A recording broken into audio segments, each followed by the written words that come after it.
Have you ever tried to read something really, really dense? You know, like an old, important text where every single word seems to have 1,000 layers of meaning? It can feel completely overwhelming. But what if I told you the secret to understanding it isn't just about reading it over and over again?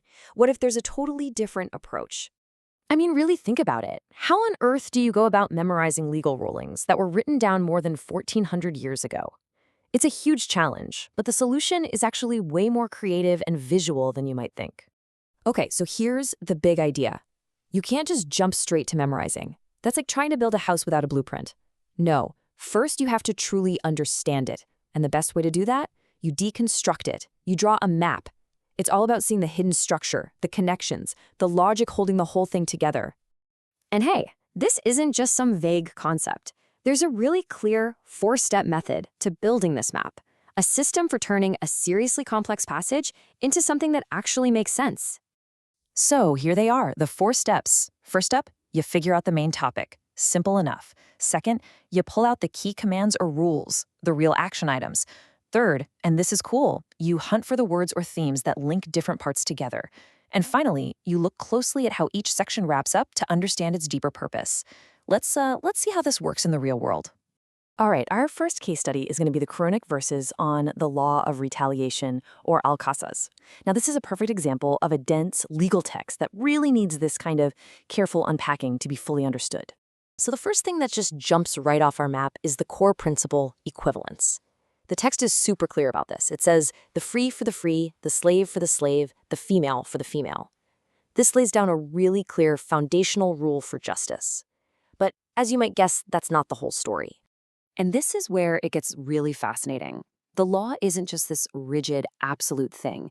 It actually has a built-in alternative pathway, the idea of pardon, or al-af. See, if the victim's family chooses to forgive, the whole situation shifts. It moves from retaliation to compensation, which is known as diya. And the text is specific. It says this payment should be made with excellence and goodwill. So what's the ultimate goal here? What's the why behind this law?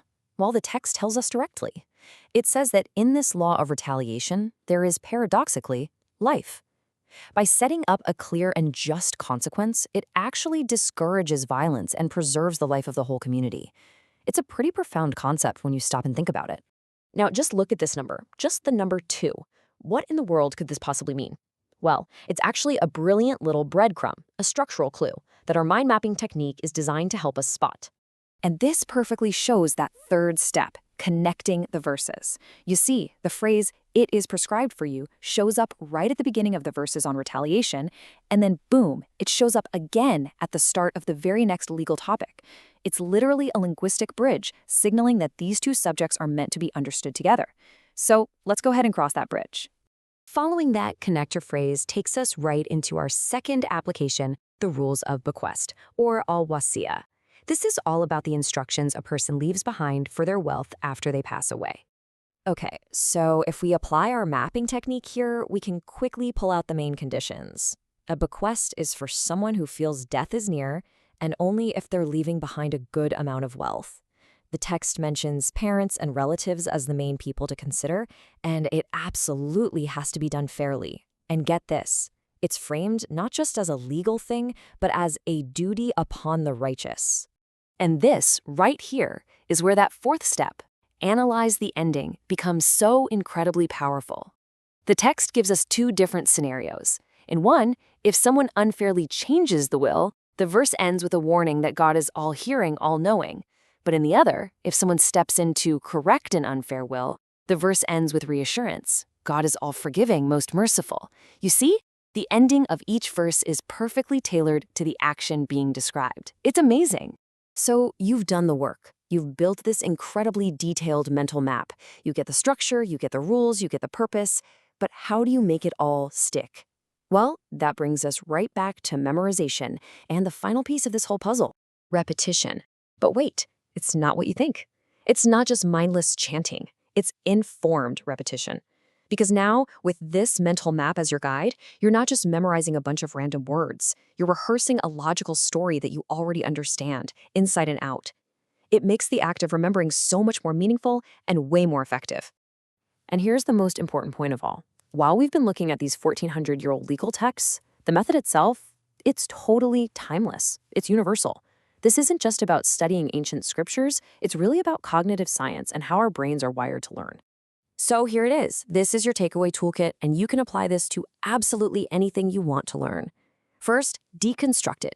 Break it down into smaller pieces. Then, identify the core themes. After that, look for those patterns and connecting words, those little bridges. And always, always ask why. What's the ultimate purpose behind all these details? We've seen how this mapping technique can bring amazing clarity and structure to these ancient laws, right? It makes them so much more understandable and memorable.